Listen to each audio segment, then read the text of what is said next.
أعوذ بالله من الشيطان الرجيم بسم الله الرحمن الرحيم سبحانك لا علم لنا إلا ما علمتنا إنك أنت العليم الحكيم اللهم صل وسلم على سيدنا ونبينا محمد صلى الله عليه وسلم أفضل صلواتك بعدد معلوماتك وبارك وسلم وصل عليه في أول كلامنا وأوسط كلامنا وآخر كلامنا اللهم يا معلم آدم علمنا ويا مفهم سليمان فهمنا ويا ملهم الملائكة ألهمنا اللهم رب زدني علما. خدغه فصل تاسو ته بیانېږي په متعلقات د نصوصو کې صدات سالور دي، یو د عبارت النص، یو د اشارت النص، یو د دلالت النص، یو د اقتضاء النص. وجد حصر تاسو ته پرون بیان شي و صدغه حکم دا به یا ثابت وی لفظ سره او یا به دغه ثابت وی معنا سره. با الفاظ دیگر لفظ تا ادب په دایره کې نظم تک رسی، ځکه لفظ معنا دی پینک نه لفظ یلفظ. نو قرآن الفاظ د پارا نظم تک استعمالول د ادب دی. نظم معنا دی پیرونه لکه تسبیح پیرل، نو دغه ټکی هم ملغلرو په شانتی پیرلی دي، نو دی د واجنا نظم ورته. نو دغه حکم به ثابت وی یا نظم سره او یا معنا سره. کلف سره ثابت وی نو دا به بیا خالی نه وی، دغه نظم به اندغه حکم د پاره چلول شي وی او یا نه. کچرته اندغه حکم د پاره اندغه مقصد د پاره چلول شي وی نو دا د عبارت النص. او کچرته دغه حکم هو نه معلومیږي خو د پاره د چلاو نه وی شوی نو دا د اشاره النص. او کچرته دغه حکم ثابت وی معنا نه نو بیا به خالی نه وی. دغه معنا په اعتبار د لغت هی ته سمجھ ترسي، یعنی بس صرف اوریدو سره تا واوریدا بس معنا د سمجھ تراغله، هیڅ زیادت کولو ضرورت نشتا، نو دا دی دلالت النص. اور کچرته بیا په اعتبار د لغت هی ته سمجھ ته نه رسی،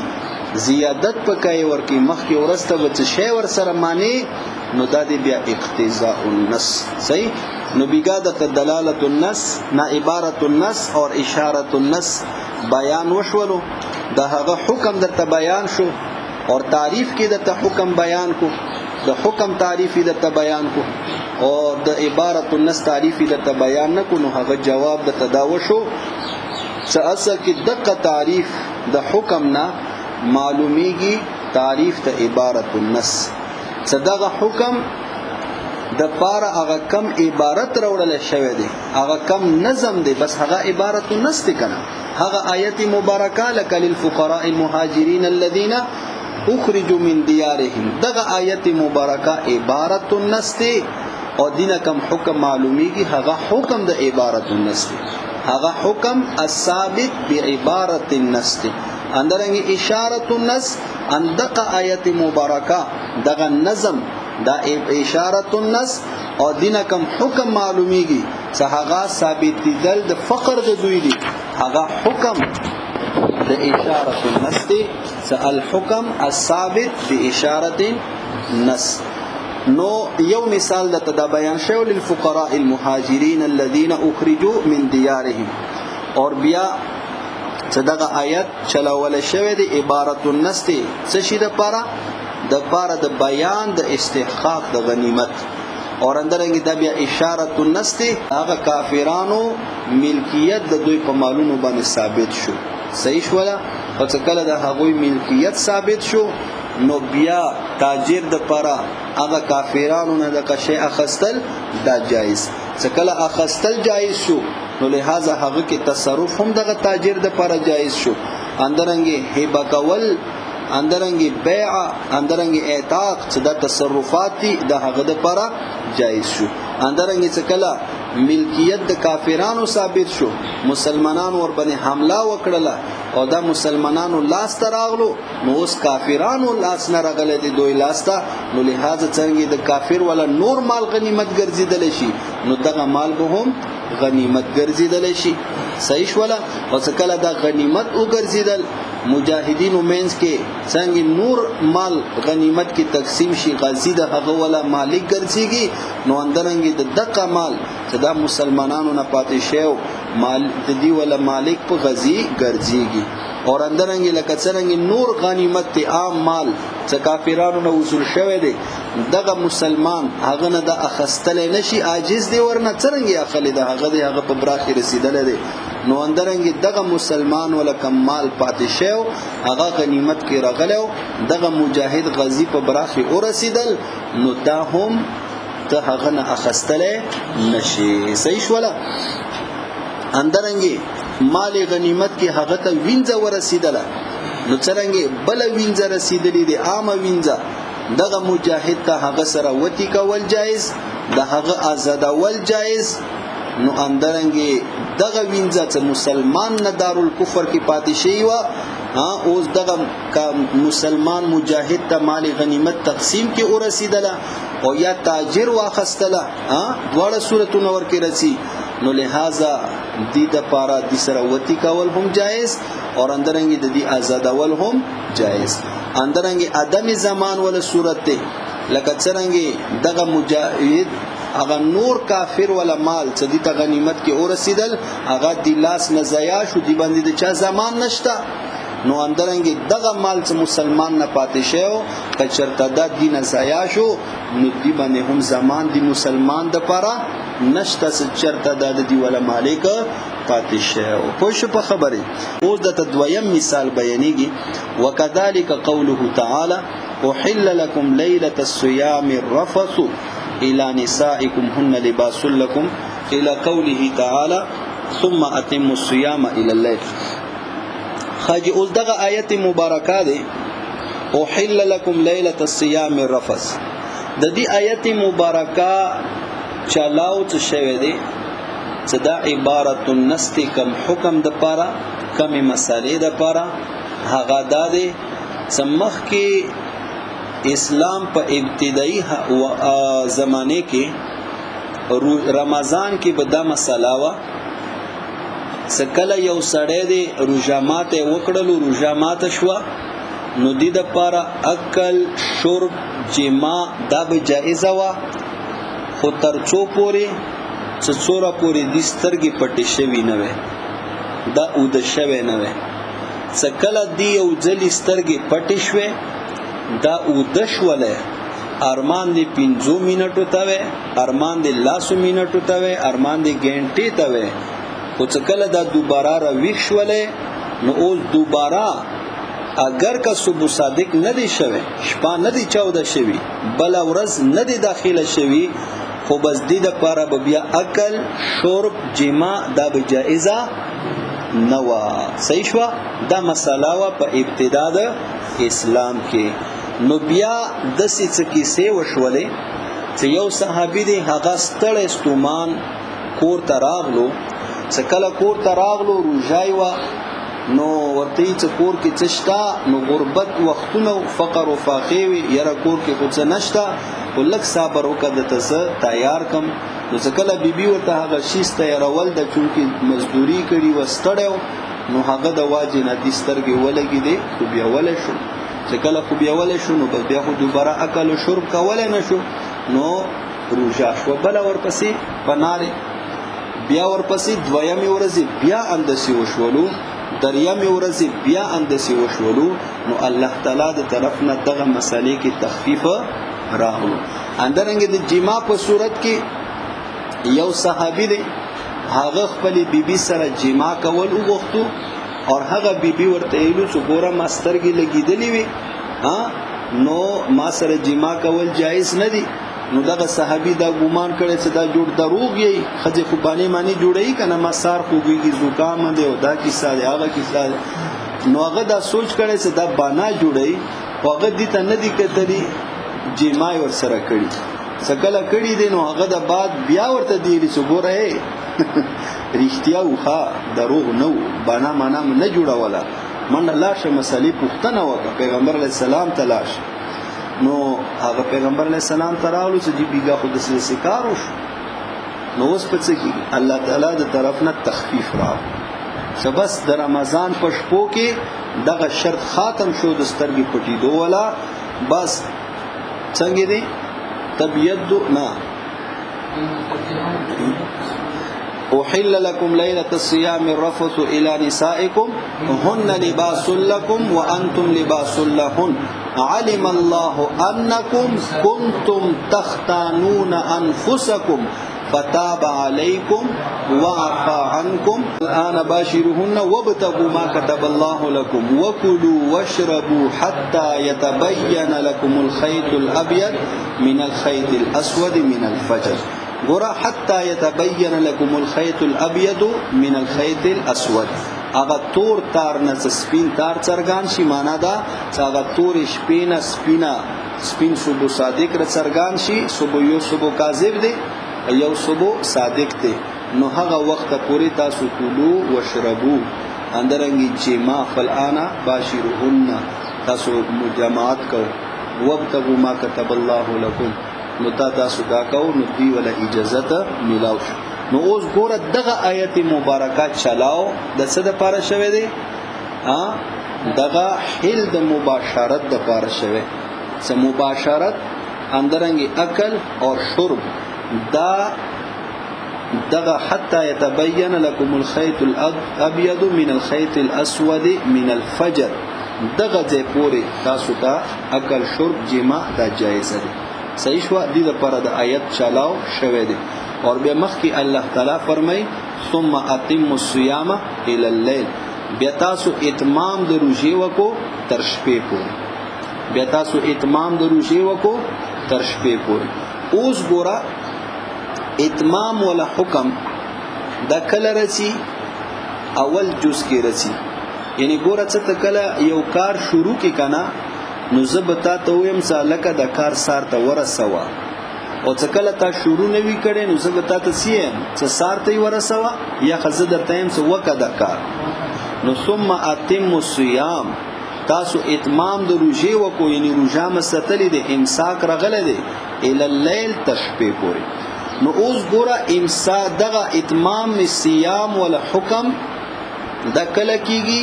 سکله تا یو کار باندې شروع لګولې صحیح شو نو اوس ګوره من الخيط الاسود ثم څنګه دي حتى يتبين لكم الخيط الابيض من الخيط الاسود من الفجر دغه ځای پورې خو اکل شرب جما دا جایز شو اخیری جزء پورې نو اوس اول جز راغلو نو دغه اول جز څه کم دی کنه اول جز اخیری جز اخیری منٹ سیکنډ پورې تا د پر اکل شرب جما جایز دی نو اوس کله دغه وخت پورې تا د جما جایز دی کنه نو تا جما وکړه دغه کې شپه 14 شوله اذان وشولو نو ګوره هغه اول جز کې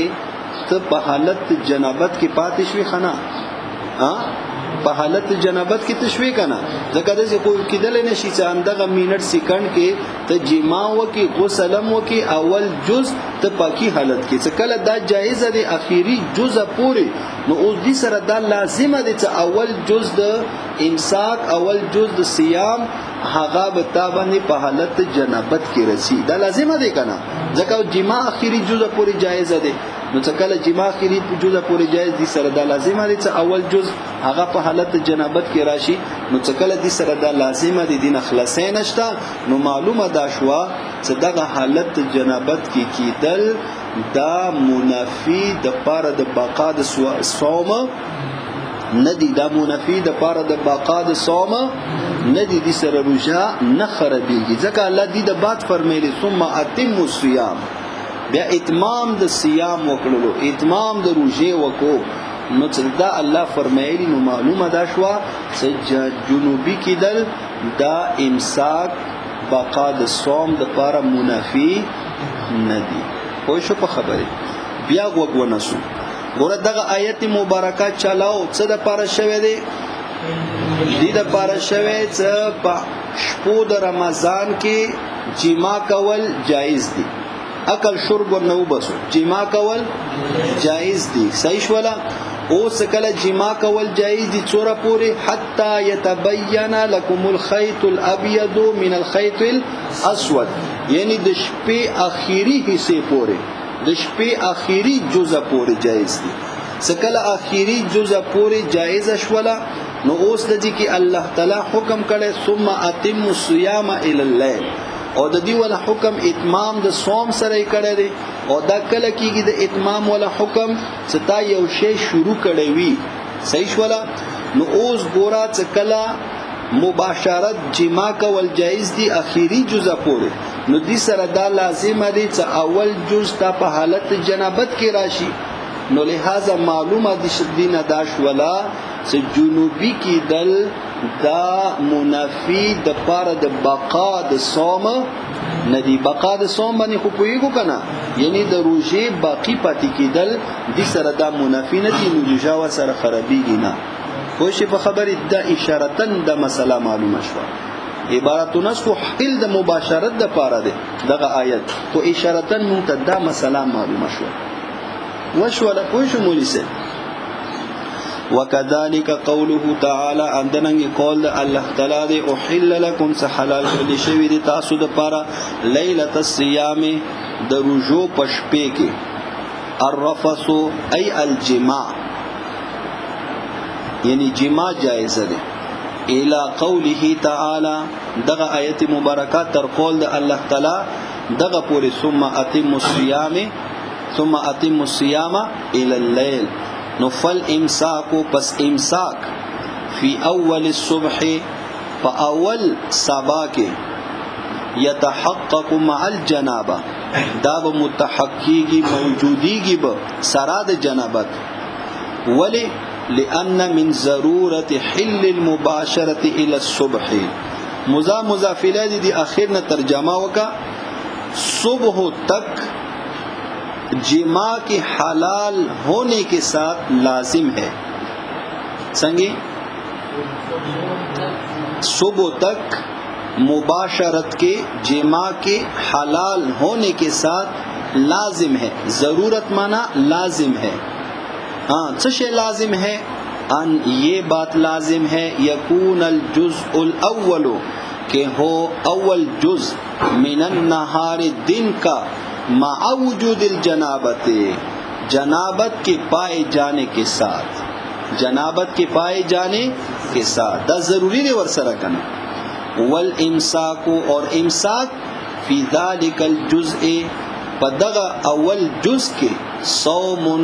دا صوم دی شرعن دس صوم امر العبد باتمامه څه امر کړل شوی دی عبد ته اتمام د دې ځکه ثم اتم الصيام الى الليل لیکنه چې تاسو اتمام د روزي وکړو. نو دغه اول جز کې دغه حکم ملاو دی چې کله اول جز کې حکم ملاو دی نو فکان هذا اشاره، پس دا اشاره شو دغه قول د الله تعالی الی دی خبره طرف ته ان الجنابتا څه دغه جنابت څه کم دی لا تنافي الصوم دا منافی د صوم نه دی. پوښي په خبره دا منافی د صوم نه دی. مولوی سے پوښور باندې ښه صحیح طریقې سره خاجي. اوس ګوره مخکې بل مسله اشارتن معلومیږي. اشاره النصر اشاره النصر بل څنګه مسله معلومیږي. څګوره اول جز دغه نهار کې ته په حالت جنابت کې شوي، صحیح شو. اوس تا باندې مخ کې منځ روان دی، منځ خو فرض دی، منځ به خامخه کوي اور منځ خو ناپاکی حالت کې تکولای نشي. منځ د پاره به ته خامخه غسل کوي. څه شي به کوي؟ غسل به کوي. اور غسل ارکانو کې څه شي دي؟ مزمزه اور استنشاق. دغه غسل خو بغیر د مزمزه اور استنشاق نه کیږي نه. نو څه کلم بغیر د مزمزه اور استنشاق نه دغه غسل نه کیږي. اور غسل خو لازمی ضروری دي ځکه منځ د کوونه دي، منځ فرض دی. نو لہذا معلومه دا شوا چې مزمزه اور استنشاق دا هم منافی د بقا د صوم نه دي. صحیح شولا. مزمزه بشرط دی چې مبالغه به ورکې ډیره نه کوي. صحیح شو. مبالغه مطلب دا دی چې ته غرغری کوي اخلاق ورته دسه نه اوچته. صحیح شو. چې اوچاته دی بیا د مبالغه شو حلق نه به وبتیری شي بیا خود روشامات شو. خدای دې مبالغه به نه کوي. اندرنګي استنشاق کې به هم مبالغه ډیره نه کوي چې سر ورته دسه اوچات کې اور دغه اوب دی لارې په ذریعه سره تحلق ته ورسیږي نو دا مبالغه به نه کوي. نور مزمزه او استنشاق د منفی د پاره د بقا د صوم نه دی. پوه شي په خبره. ولازم او لازم دی من ذالک دی سره ان المزمزه بشک دغه مزمزه والاستنشاق اور استنشاق لا ينافي بقاء الصوم. منافی نه دی. لا ينافي كل واحد منهما. هر واحد د دوارو مزمزه او استنشاق نه منافی نه دی د چا بقاء الصوم د پاره د بقا د صوم. خوشی په خبره. اوس دینه مونږ ته بل مسله اشاره معلومه شو. صحیح شولا. مزمزه او استنشاق دا منافی د بقا د صوم نه دی کنه. نو دینه بل مسله معلومه شو. بل مسله دا دی چې ذوق یعنی ذائقه چکولو سره په ژبه باندې چې ته د یو شی ذائقه چکه خو بشرط دی چې حلق ته د شی لاړ نشي نو دې سره هم روژه نه ماتيږي. لکه دغه مسله چا د پر معلومه شو. هغه زنانو د پر چې کمی زنانا هغه روژه کې په خول کوي نو اوس په خول کوي نو هغه به خامخه مالګه چي کوي. صحیح شو. سیاره دي کې مالګه شتا او کنه شتا ځکه چې چیک نه کی شی ورته خدای د شی ور کړی دی هغه په دسترخوان باندې بیا لوبه ګرمي لې په لې لوخي ودی راولي نو دینه بچ کی دوه د پاره دغه خزه مجبوره دی سیاره اوس مالګه ورکی چیک کا. صحیح دی. نو اوس دغه خزه مالګه چیک ولې شي خو بشرط دی صدغه مالګه د دې حلق نه لاندې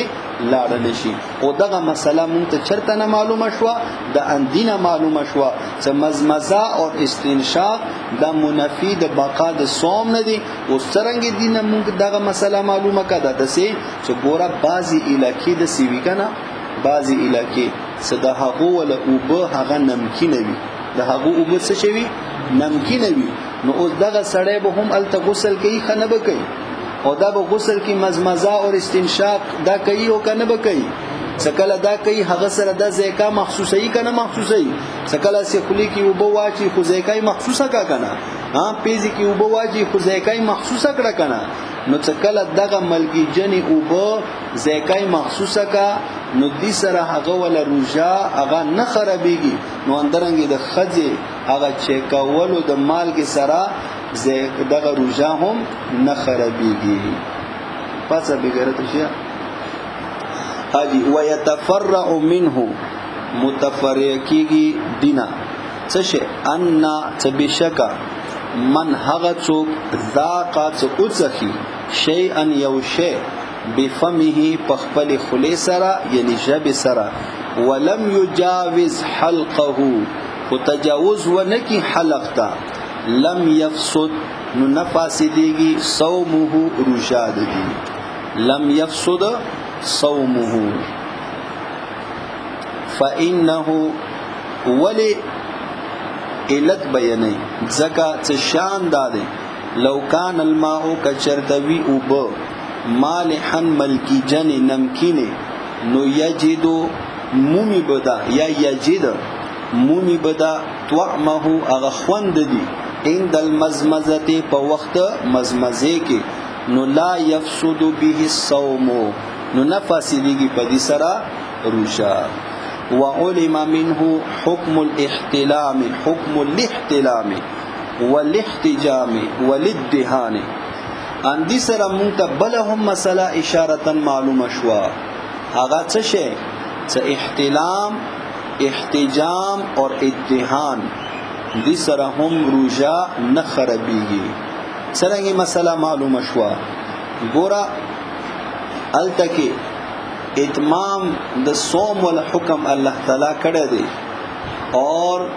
هغه وخت کې په حالت جنابت کې هم دی نو اتمام د صوم څخه حکم کړي معلومه ده شو چې روزه دی کنه په حالت جنابت کې هم دی نو دغه حالت جنابت سره د دې روزه خرابه نشوه اور هغه اختیاري طریقې سره دی باندې جنابت راغله په خپل اختیار سره دی جما کړی دی کنه هغه د واجب نه دا جنوبي شوه دی دی باندې غسل واجب شوه دی او دغه احتلام په صورت کې خو غیر اختیاري طریقې سره دی غیر اختیاري طریقې سره دی باندې غسل واجب شوه دی دا جنوبي شوه دی نو لہذا په طریقې اولا سره دی سره روزه نه خرابېږي اندرنګ احتجام دی احتجام یی اگر رګنه ویني را وبستلو ته حجامه ورته یی خکر لګول ورته یی صدق مخکې زمانه کې به دا یو علاج وو صدق یو خاص رګ به سروې کړلو اور دغه خکر سره به خکر به هغه راکګل نو د وینه به وبستله نو ایصدا هم منافی د پاره د بقا د صوم نه دی ولی نه دی یاد سی ویا صدق احتجام دي سره هم روزه نه فاسديږي ولی نه فاسديږي ځکه چې روزه دا نوم دی امساک عن الاكل والشرب والجماع دا د دین نوم دی امساک عن الاكل والشرب والجماع نو دغه احتجام کې خو نه اکل شتا نه شرب شتا نه جماع شتا صحیح شو نو معلومه دا شو احتجام سره هم روزه نه متیږي اندرنګ ادهان دی ادهان معنا سر کې تیل لګول نو او سر کې تیل لګول دا نه اکل دی نه شرب دی اور نه جماع دی نو لہذا دې سره هم روزه نه متیږي پوه شي په خبره وعلم منه معلوم شو دینا یعنی قول د الله تعالی نه ثم اتم الصيام څه شي معلوم شو حکم الاحتلام حکم د احتلام والاحتجام اندرنګي د حجامه ولا والادهان اندرنګي د تیل د لګاونو ولا ولی لان الكتاب ذکا کتاب لما هر کلا سم الامساک